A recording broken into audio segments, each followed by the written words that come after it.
Halo semuanya, perkenalkan nama saya Hansen dari kelas X MIPA SMA BPK Penabur Bogor.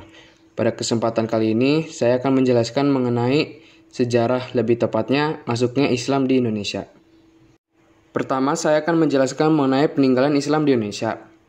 Yang pertama ada masjid, lalu ada keraton, dan juga hikayat.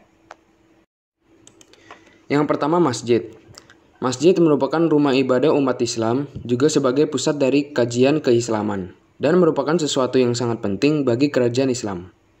Contohnya adalah Masjid Agung Demak, lalu ada Masjid Agung di Banten, dan juga Masjid Ternate. Selanjutnya keraton.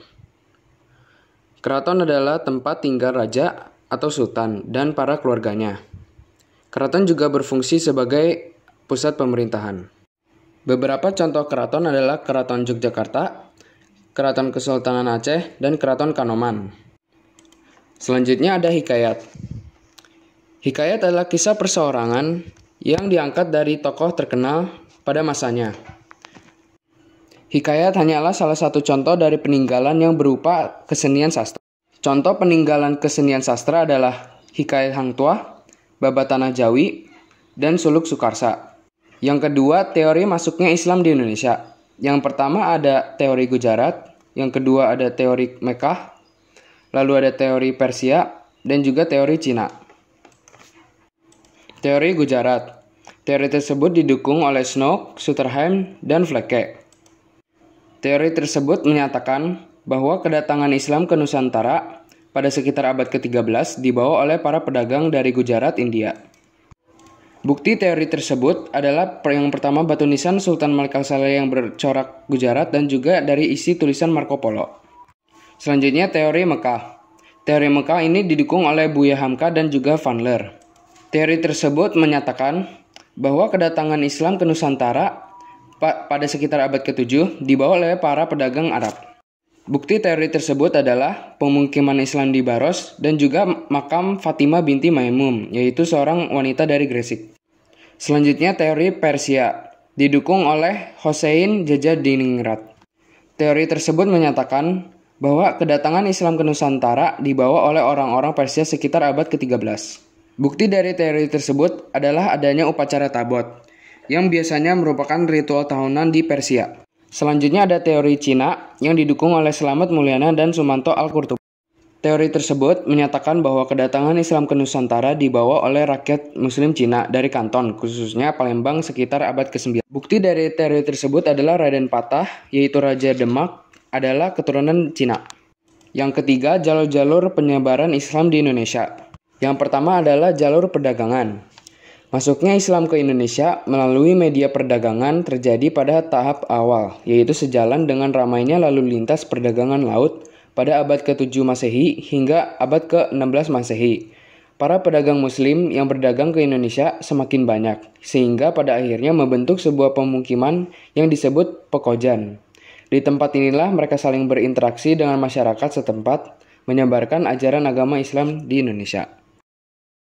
Yang kedua, jalur perkawinan. Sebagian para pedagang Islam ada yang menetap di Indonesia dan para pedagang tersebut menikah dengan wanita Indonesia, terutama putri raja atau bangsawan. Sebelum perkawinan berlangsung, wanita yang beragama Islam diminta untuk mengucapkan syahadat sebagai tanda menerima Islam sebagai agamanya. Melalui proses perkawinan ini, kelompok mereka semakin besar dan lama, berkembang dari komunitas kecil hingga menjadi kerajaan-kerajaan Islam. Yang ketiga, saluran pendidikan. Perkembangan Islam yang cepat menyebabkan muncul tokoh-tokoh yang menyebarkan Islam melalui pendidikan dengan mendirikan pondok-pondok pesantren.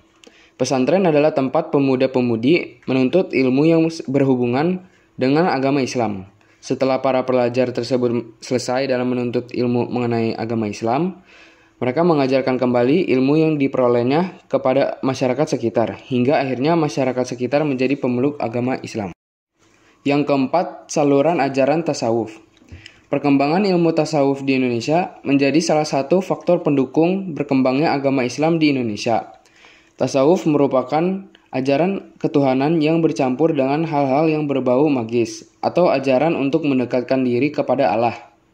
Tasawuf lebih memudahkan orang yang telah mempunyai dasar ketuhanan lain untuk mengerti dan menerima ajaran agama Islam. Yang kelima, saluran dakwah. Penyebaran Islam tidak dapat dilepaskan dari peranan 9 wali, yaitu Wali Songo. Wali Songo merupakan orang-orang yang memiliki peranan penting dalam penyebaran Islam di Pulau Jawa. Wali Songo merupakan orang-orang yang memiliki tingkat pengetahuan agama Islam yang sangat tinggi, sehingga mereka tidak hanya mengajarkan Islam melalui kajian ilmu, melainkan juga melalui contoh perilaku yang berlandaskan agama Islam. Kesembilan wali tersebut adalah Sunan Gresik, Sunan Gunung Jati, Sunan Ampel, Sunan Giri, Sunan Bonang, Sunan Kudus, Sunan Kalijaga, Sunan Muria, dan juga Sunan Derajat. Yang keenam, saluran kesenian. Islam masuk dan berkembang di Indonesia melalui jalur seni budaya, antara lain seni bangunan, seni pahat, seni musik, seni tari, dan seni sastra, yang disesuaikan dengan adat dan kebiasaan masyarakat sebelumnya, sehingga dapat dengan mudah diterima oleh masyarakat. Dan yang terakhir, mengapa agama Islam mudah diterima dengan baik di Indonesia? Karena yang pertama, syarat memeluk Islam sangat mudah. Cukup mengucapkan kalimat syahadat. Lalu yang kedua, tata cara ibadah sederhana. Yang ketiga, Islam tidak mengenal pelapisan sosial atau kasta. Dan yang keempat, karena penyebaran agama Islam dilakukan dengan cara damai dan aman, disertai dengan akulturasi dengan budaya di Indonesia.